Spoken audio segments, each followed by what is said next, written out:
Сәлем достар, біз бүгін жұмсақ шығатын, өте дәмді шығатын бауырсақ пісіретін боламыз. Видеоны соңына дейін қараңыздар. Жалпы бауырсақты қыз-келіншектердің барлығы да пісіре алады, бірақ дегенмен де пісіре алмайтын қыз-келіншектер де бар. Соларға арналады видео. Және де маған комментарийға жазып кеткен болатын, бауырсақтың рецептісін салыңызшы деп, сол үшін мен салып жатырмын. Мен өзімнің пісіретін жолымды сіздермен бөлісетін боламын. Мен бірінші ұнды алып, бірінші сухой заттарды, яғни дрожь, тұз, қантты барлығын салып, ұнмен бірге араластырып аламын.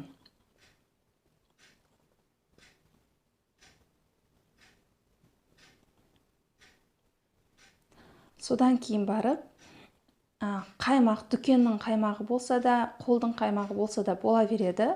Мен қолдың қаймағы, қалып қойған қолдың қаймағы желінбей, соны салдым.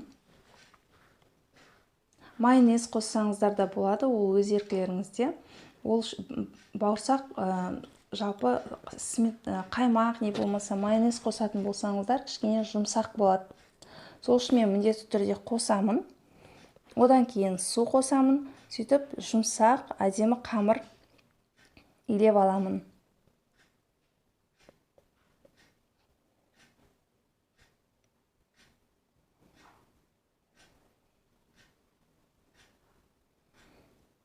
Одан кейін соңына қарай сұйық май құямыз. Ол ашыған кезде ыдыстың шетіне жабысып қалмас үшін де керек болады. Сол үшін 2-3 қасықтай сұйық май қосып, барлығын бірдей илеп болғаннан кейін ашытуға қоямыз. Ашыған қамырымызды 1 сағаттан кейін ашиды, 1-2 сағатта. Оны алып, тағы бір айналдырып қоямыз. Содан кейін тағы да бір қайтара айналдырамыз да, оны алып, бөліп, керегінше зуалап қоямыз.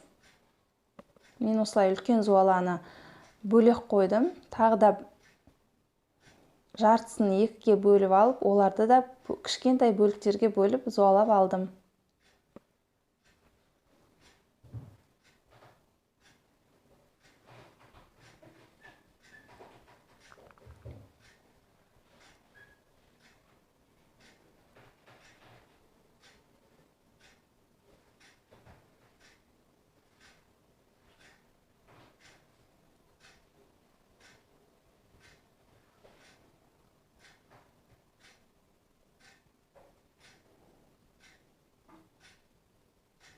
Осылай мен алдын ала бауырсақтың қамырын көбірек қып ашытып, жартысын пакетке салып, морозилкаға салып қоямын. Кез келген уақытта бауырсақ жегіміз келген кезде шығарып пісіре беремін.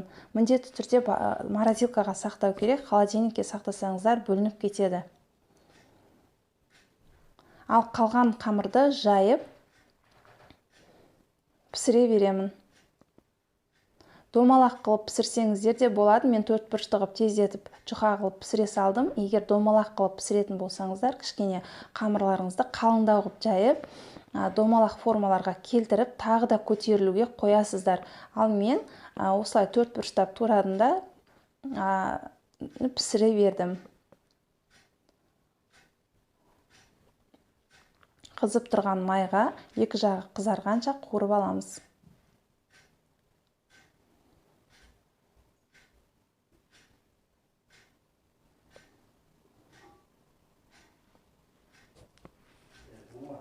Бауырсағымыз өте дәмді шықты. Соңына дейін қарағандарыңызға рахмет. Каналға тіркеліп кетуді ұмытпаңыздар. Колокольчик белгісінде басып кетіңіздер, сол кезде сіздерге менің салған видеоларым көрініп тұратын болады.